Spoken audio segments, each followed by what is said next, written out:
आज पवित्र शिव विवाह पर्व महाप्रभु श्री लिंगराज विधि मते माँ पार्वती सहित विवाह करा पाणी ग्रहण करेंगे। केदारगौरी मंदिर परिसर में देवदंपति पारंपरिक रीति विवाह नीति अनुष्ठित हो। राति प्राय 11 श्री लिंगराज मंदिर देवदंपति शोभायात्रा बाहर। केदारगौरी पीठ परिसर में मंडप में ठाकुर ठाकुराणी विजय करेंगे। राति 2:30 सुधा शुभ मुहूर्त में हस्तगणति पड़ो। आसंता काली भोर 4टा मध्य देवदंपति श्रद्धालु दर्शन देवे। एथिपाई चलचंचल हो उठी केदारगौरी पीठ। गतकाली अपराह्न ठारू अखंड नाम संकीर्तन चली।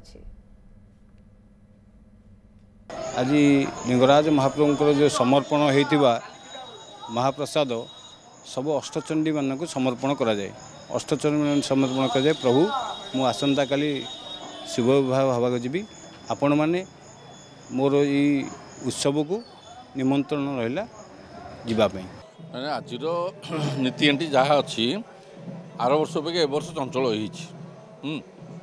आम भी विश्वास करूँ मन भर भावना रखीचु काली सेमती ठाकुर चंचल आसवे और चंचल नीतिकांति सर जहाँफल श्रद्धालु मैंने जो मैंने अपेक्षा करेंगे नवदंपति को बाहर देखी माने दर्शन करेंगे। ठाकुर समर्पण कराए महाप्रभु अष्टचंडी निमंत्रण कराए। अष्टचंडी निमंत्रण कर महाप्रभु घर को फेरती। महाप्रभु बड़ीसिंहार पूजा हुए। बड़ीसिंहार पूजा पर महाप्रभु पहड़ कराए। तापर काली दिहर शिव विवाह महाप्रभु सका मंगल आलती महाप्रभु पूजा पूजा हम। राति बरजात्री उत्सव हम। बरजात्री खियापिया कर राति 12टार महाप्रभु प्रत्यावर्तन करेंगे। केदारगौरी महाप्रभु जी।